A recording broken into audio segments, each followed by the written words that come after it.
있다. 아멘.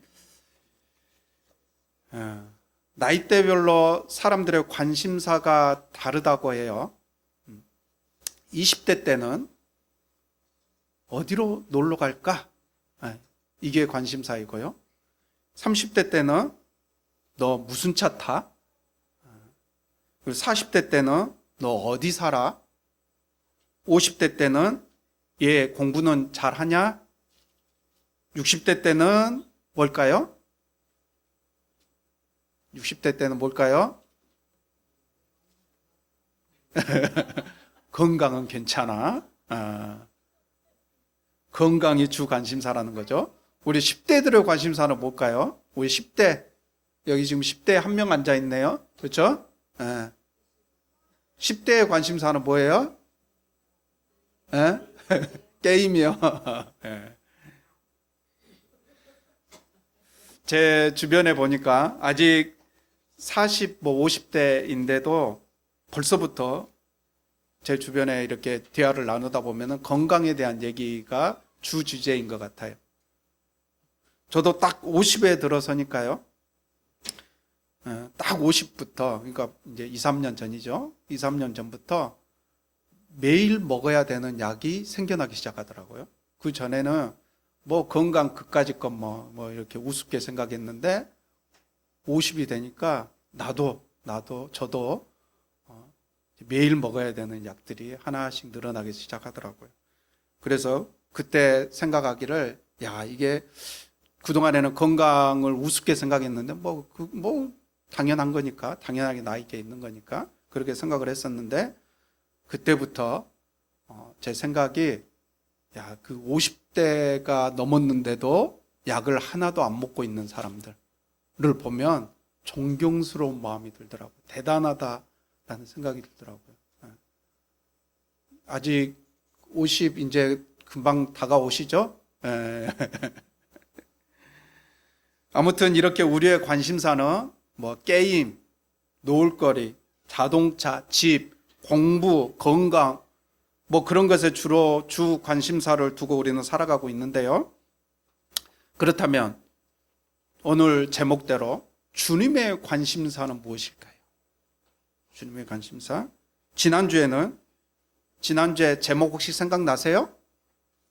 실력보다 태도라는 제목으로 말씀을 전했었죠? 실력보다 태도. 주님의 관심은 실력보다 태도에 있다라는 그런 내용이었죠. 그렇죠? 오늘 또 같은 주제로요. 주님은 어디에 또는 무엇에 관심을 두고 계시는지 주님의 관심이라는 제목으로 우리가 함께 말씀을 나눠보도록 하겠습니다. 자, 주님의 관심은 첫째로 주님의 관심은 성공보다 자비에 있습니다. 지난주하고 뭐 비슷한 맥락인데요. 지난주에는 실력보다 태도에 있다 그랬죠. 주님의 관심은 성공보다 자비에 있습니다. 자, 명절을 지키기 위해서 예수님께서는 예루살렘으로 올라가셨는데요. 그 예루살렘 성전의 양의 문이라는 그 옆에 베데스다라는 연못이 있었습니다. 그 베데스다 연못에 천사가 내려와서요. 그 천사가 그 연못에 물을 움직이는데, 그 천사가 그 연못에 물을 움직일 때 그때 가장 먼저 그 연못에 들어가는 사람은 무슨 질병, 무슨 병을 가지고 있든지 간에 다 치료된다. 그런 소문이 퍼졌어요. 실제로 그랬는지 아니면 미신인지는 모르겠지만 아무튼 그런 소문 때문에 그 베데스다 연못 주변에는 많은 병자들이 모여들었습니다. 그리고 그 연못 주변에 오늘 세번역 성경에서는 보니까 주랑이라고 했어요. 주랑. 이 주랑은 벽이나 문이 없이 그냥 기둥만 있고 그 기둥 위에 지붕만 있는 그래서 그냥 거기에서 비나 뭐 이슬 또는 눈 이런 것들만 피할 수 있는 뭐 쉼터 같은 곳이죠. 우리나라에는 그런 정자들이 많이 있죠. 그렇죠? 기둥과 지붕만 있는. 자, 그 주랑 안에 오늘 성경에 보니까 눈먼 사람들, 다리 저는 사람들, 중풍병자들, 그 위에도 많은 환자들이 그 연못의 물이 움직이기만을 기다리고 있었던 거예요. 자, 그리고 그 환자들 중에 38년 된 병자가 있었는데요. 예수님께서는 다른 많은 환자들을 뒤로 하고 바로 그 병자, 38년 된 그 병자에게 다가가셨습니다. 그리고 물으시죠. 낫고 싶으냐? 낫고 싶으냐? 그랬더니 그 병자가 네, 낫고 싶습니다. 그렇게 대답하는 것 대신에요. 7절 말씀을 보니까요. 7절 말씀 함께 한번 읽어볼까요? 자, 예수님께서 낫고 싶으냐? 이렇게 물으셨죠? 그랬더니 7절에 시작. 그 병자가 대답하였다. 주님, 물이 움직일 때에 나를 들어서 못에다가 넣어주는 사람이 없습니다. 내가 가는 동안에 남들이 나보다 먼저 못에 들어갑니다. 38년 된 병자의 마음 안에는 병을 낫고 말고 보다 그동안 아무도 나를 돌봐주지 않았고 혼자서는 잘 걷지도 못하는 자신에게 아무도 양보나 배려를 해주지 않았다는 그 마음의 상처, 그리고 패배감, 그게 훨씬 크게 그 38년 된 병자의 마음 안에는 남아 있었던 거죠. 베데스다는 자비의 집이라는 뜻입니다. 자비의 집. 그런데 그 베데스다 연못에는 실제로는 자비는 고사하고요, 서로 병을 낫고자 경쟁과 또 자비가 아닌 무자비함이 난무했었던 거죠. 예수님께서는 자비가 사라진 그 자비의 집을 찾아가셨고요, 그 중에서도 경쟁에 밀린 채 가장 소외되어 있는 그 마음이 아주 상처투성이인 그 38년 된 병자를 찾아가서 각박한 마음만이 가득한 그 자비의 집에 진정한 자비가 무엇인지를 몸소 보여주고 계시는 겁니다. 어떻게 해서든 내가 저 사람보다는 더 나아야 하고 되고 또 높아져야 되고 더 성공해야 된다는 게 세상의 가르침이죠. 그래서 세상은 양보하고 배려하면 바보 취급을 합니다. 호구로 하는 거죠. 그렇다 보니 그 세상 풍조에 우리 그리스도인들도 오염이 되어서 누구보다 자비로워야 될 우리 그리스도인들이 자비보다는 상대방을 짓밟고 올라서야 되는 성공을 향해 달려가는 그런 경우가 많습니다. 자비의 집에 무자비함이 가득했었던 그 베데스다 연못의 상황과 우리의 상황이, 우리의 모습이 똑같은 거죠. 세상을 사는데 자비는 별 도움이 안 된다라고 사람들은 생각을 합니다. 자비를 베풀다 보면은 손해가 따르잖아요. 또 성공하는데 가장 큰 방해 요소 중 하나가 자비의 마음 아닙니까? 성공하기 위해서는 냉철해야 되죠. 그리고 때로는 잔인해야 됩니다. 자비가 있어서는 안 돼. 성공할 수가 없어요. 38년 된 병자가 베데스다 연못에 얼마나 있었는지는 정확하게 알지 못하지만 오늘 성경에도 보니까 오래되었다고 했어요. 오래되었어요. 그 긴 세월 동안 누구도 그에게 자비를 베풀어서 그를 도와주지 않았고요, 또 그에게 양보해 주지도 않았습니다. 자신들도 살아야 되니까, 그 병자들도, 다른 병자들도 살아야 되니까 뭐 당연히 그럴 수 있겠죠. 그 병자들을, 다른 병자들을 우리가 어떻게 욕할 수 있겠어요? 하지만 그 다른 병자들 위에 그 주변에 다른 많은 사람들이 있었을 것 아니에요? 그렇죠? 가족들이 있었을 수도 있고 친구들이 있었을 수도 있고 있었을 수도 있고, 그것도 아니면 뭐 주변에 그 예루살렘 성전 바로 옆이었으니까요. 그 성전에 드나드는 레인들이라든가 또 종교 지도자들, 이런 사람들도 많이 있었을 테고, 아니면 비록 얼굴은 모르지만 또 많은 사람들이 그곳에, 오늘 사람들이 붐볐다고 했잖아요. 그렇죠? 많은 사람들이 그곳에 오가는 곳이잖아요. 그런데 그 오랜 세월 그렇게 혼자서 힘겨운 싸움을 하고 있는 동안 아무도 그를 도와준 사람이 한 사람도 없었더라는 겁니다. 아무도 그렇게 관심도 눈길도 주지 않았던 그 병자에게 누가 찾아오셨습니까? 예수님께서 찾아오셨습니다. 그리고 그 병자의 몸과 마음을 치료해 주시죠. 기도에서 병이 낫다거나 뭔가에 성공했다고 하면 우리는 그 결과를 간증하면서 사람들에게 그걸 자랑하죠. 그런데 주님은요, 병이 나았거나 뭔가에 성공한 그 결과에 주목하시는 게 아니라, 비록 실패하고 또 손해를 봤다 하더라도 그 과정에서 보여준 자비의 마음, 그 자비의 마음에 주님께서는 주목하시는 겁니다. 제가 중학생 때인데요, 전에도 한번 말씀을 드렸는데, 교회에서 집수리 봉사를 나간 적이 있습니다.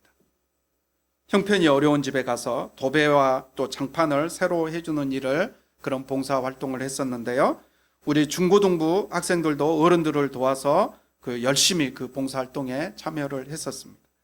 그런데 1살 많은 누나이신데요, 모두가 그렇게 먼지를 뒤집어 쓰고 땀을 뻘뻘 흘리며 그렇게 열심히 봉사 활동을 하고 있는데, 그 누나만 그 집 앞에서 자전거를 타면서, 계속 자전거를 타면서 혼자서 그냥 놀고 있는 거예요. 안 보이는 데서나 차 타든지. 어쨌든 그때는 그냥 넘어갔습니다. 그런데 모든 작업이 끝나고 교회로 돌아와서 그 낮 시간 동안 수고한 사람들이 다 같이 모여서 식사를 함께 하는데, 그 자리에 그 누나가 태연하게 앉아 있는 거예요. 그 모습을 보고 그만 화를 참지 못하고 그 누나한테, 일할 때는 그렇게 자전거만 타고 놀더니 무슨 염치로 이렇게 밥 먹는 자리에 앉아 있느냐 라면서 그렇게 큰 소리를 쳐버렸습니다. 순식간에 분위기가 싸해졌겠죠. 나중에 시간이 지나서 생각해 보니까 그때의 그 제 행동이 얼마나 미성숙한 모습이었는지 얼굴이 화끈거릴 정도로 부끄러움이 밀려오더라고요. 좋은 일을 하고도 그 화 한 번 때문에 모두 다 그 좋은 일을 다 까먹어 버린 거죠. 우리는 일을 성공시키기 위해서 그렇게 막 밀어붙이기도 하고요, 또 윽박지르기도 하고 또 사람들에게 상처를 주기도 합니다. 그러나 하나님께서는 일을 잘했느냐 못했느냐, 일을 성공시켰느냐 실패했느냐가 아니라 일을 하는 동안 얼마나 자비의 마음으로 했느냐, 얼마나 온유한 마음으로 했느냐, 바로 그것에 주님께서는 관심이 있으시다는 겁니다. 차가운 마음을 가지고 일에 성공을 해서 그렇게 사람들에게 박수를 받는 것보다 자비의 마음으로 양보하고 배려하여, 그렇게 해서 뭐 성공까지 할 수 있다면 좋겠지만, 혹시 실패하고 또 손해를 본다 하더라도 사람이 아닌 하나님으로부터 칭찬을 받는, 박수를 받는 그런 저와 여러분이 될 수 있기를 축복합니다. 자, 두 번째로 주님의 관심은 형식보다 사랑에 있습니다. 8절 말씀해 보시면 예수님께서는 38년 된 병자에게 너의 병이 치료되었다 이렇게 말씀하시지 않고요, 일어나서 너의 자리를 걷어가지고 걸어가거라 이렇게 말씀을 하시죠. 그 다음 얘기를 보니까요, 예수님께서는 의도적으로 그냥, 그래 너 병을 내가 치료하겠다, 너 병이 다 나았다 이렇게 말씀하시지 않고 네가 누웠었던 그 자리를 들고 걸어가거라, 이 말씀을 의도적으로 했었다는 것을 우리는 알 수 있어요. 그날이 하필 안식일이었는데요, 당시 율법에 의하면 안식일에는 일을 하면 안 됐고, 그래서 병자가 누웠던 그 자리를 들고 가는 것도 하나의 일로 봤던 것입니다. 그래서 주변에 있던 사람들은 38년이나 된 그 병이 나았다는 그 사실에는 놀라지 않고요, 안식일에 자리를 들고 가는 그 모습을 보고 그 병자를 정죄하는 데 혈안이 되어 있었다는 겁니다. 어떤 게 더 놀라운 일이에요? 관심 가는 일이에요. 38년이나 된 병을 고침받았다는 게 그게 더 놀랍고 더 눈이 가는 것 일 아닙니까? 그렇죠? 그런데 사람들은 그것은 관심도 없고 지금 그 안식일에 율법을 어기고 그걸 자리로 들고 가고 있는 그것에 관심을 보고 있는 거죠. 긴 세월 동안 그 병자가 혼자서 외로운 싸움을 하고 있을 때는 어느 한 사람도 관심을 보이지 않더니 안식일에 병이 나와서 자리를 들고 걸어가는 모습에는 그렇게까지 나쁜 관심을 보였던 것입니다. 예수님께서는 당시 그런 유대인들에게 그 잘못을 알려주고 깨닫게 해주고자 의도적으로 안식일에 그 병자에게 일어나서 너의 자리를 걷어가지고 걸어가라, 이렇게 말씀하신 겁니다. 유대인들은 그 병자를 불쌍하게 여기는 사랑의 마음보다 안식일에 일을 해서는 안 된다는 그 형식을 더 중요하게 보고 있지만, 예수님께서는 반대로 형식보다 사랑을 더 중요하게 보고 계시는 겁니다. 우리가 신앙생활을 하다 보면, 오래 하다 보면요, 전통이나 형식에 얽매이는 경우가 많습니다.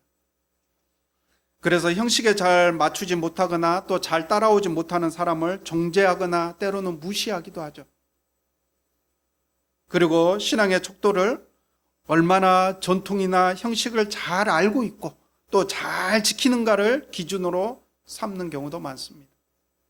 물론 우리가 일상생활에서도요, 형식은 꼭 필요하죠.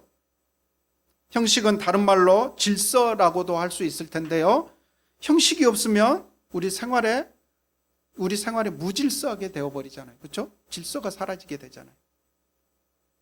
문제는 형식이 사랑보다 앞서는 것입니다.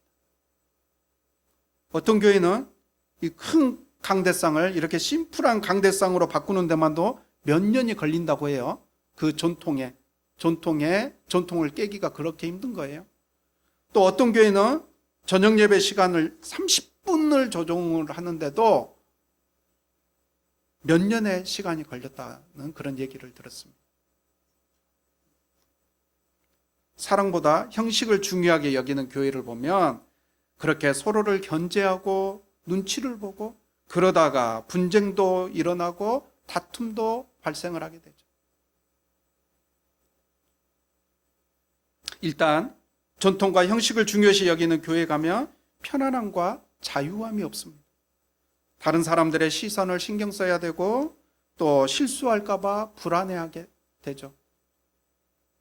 또한 교회 어른이나 또 신앙의 선배들이 이해와 수용의 태도보다는 강압적이고 권위적인 태도를 보이는 경향이 있습니다. 소망하기는 우리 교회는 전통과 형식에 얽매이기보다 사랑과 자비를 중요하게 여기는 그런 교회가 되었으면 좋겠습니다. 그래서 어느 누가 오더라도, 이 자리에 오더라도 이 안에서 편안함을 느끼고 또 자유함을 느낄 수 있는 그런 교회가 되었으면 좋겠습니다. 고린도전서 말씀인데요, 함께 한번 읽어볼까요? 1절부터 3절까지 13장 함께 한번 읽어보겠습니다. 내가 사람의 모든 말과 천사의 말을 할 수 있을지라도 내게 사랑이 없으면 울리는 징이나 요란한 꽹가리가 될 뿐입니다. 내가 예언하는 능력을 가지고 있을지라도 또 모든 비밀과 모든 지식을 가지고 있을지라도, 또 산을 옮길 만한 모든 믿음을 가지고 있을지라도 사랑이 없으면 아무것도 아닙니다. 내가 내 모든 소유를 나누어 줄지라도, 내가 자랑 삼아 내 몸을 넘겨줄지라도 사랑이 없으면 내게는 아무런 이로움이 없습니다. 뭔가 대단한 사역을 하고 또 대단한 능력이 나타나고 또 아무리 겉모습이 그럴싸한 형식의 예배를 드리고 있다 하더라도요, 그 안에 사랑이 없으면 그것은 아무것도 아니라는 겁니다. 율법을 지키고 또 성경을 많이 읽고 기도를 많이 하고 주의를 철저하게 지키고 또 웅장한 성가대에 흐트러짐 없는 예배 순서, 모두 다 중요하고 그렇게 있으면 좋죠. 그렇게만 된다면 좋죠. 그렇지만 그렇다 할지라도 그 안에 사랑이 없으면 그것들은 아무리 그게 잘 갖춰져 있고 화려하고 그렇다고 하더라도 사랑이 없으면 그것들은 아무것도 아니라는 겁니다. 우리가 중요하게 여겨야 할 것은 신앙의 겉모습이 아니라요, 그럴싸한 형식이 아니라 바로 사랑의 마음입니다. 이제 말씀을 맺겠습니다. 주님의 관심은 성공이 아니라 자비에 있습니다. 교회에서도 교회 밖에서도 일이나 사역을 성공시키는 데 정신이 팔려서 멤버들에 대한 자비를 잊어버리는 그런 심각한 우를 범하지 않으시길 바랍니다. 예수님은 이긴 자가 아니라 실패자에게 관심이 있으셨고요, 성공이 아니라 자비에 관심이 있으셨습니다. 또한 주님의 관심은 형식이 아니라 사랑에 있습니다. 아무리 멋들어지고 그럴싸한 형식이라 하더라도요, 그걸 행하는데 멤버들을 이해하고 수용해주는 그런 사랑이 없다면 그 형식은 아무것도 아닙니다.